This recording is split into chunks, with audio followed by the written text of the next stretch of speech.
Welcome again to another episode of ThyWordIsTrue.com. I'm Mark Robinson. And I'm Adam Ingesath. And we're here to discuss another apparent contradiction in the Scriptures. Adam, this one involves math. The Babylonians are credited with discovering the concept of pi. Pi is the ratio between the circumference of a circle and its diameter. It should be 3.14 and some change. However, in 2 Chronicles chapter 4, we see that Solomon's molten sea is 30 cubits in circumference and 10 cubits in diameter. Adam, if I do the math there, that doesn't equal pi. Can you explain why? Mark, the solution to this apparent Bible contradiction lies in the wording of verse 2. It says, "Also he made a molten sea of 10 cubits from brim to brim." You have to account for the brim on Solomon's molten sea. If we read down further, we find out in verse 5 it says, "And the thickness of it was a handbreadth, and the brim of it like the work of the brim of a cup."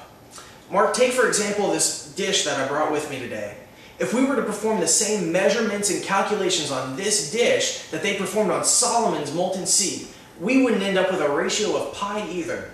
And the reason for that is there's actually two different circles involved with this object. One is the circle for the brim, and the other is the circle of the base. Those are two different circles with two different sizes.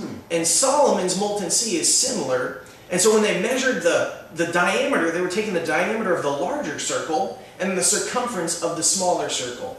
I can see that. So you're telling me that this was 10 cubits and this was 30 cubits. That's correct. So that's why my math didn't work. So it sounds like the solution to this problem is simply a more careful reading of the Scriptures.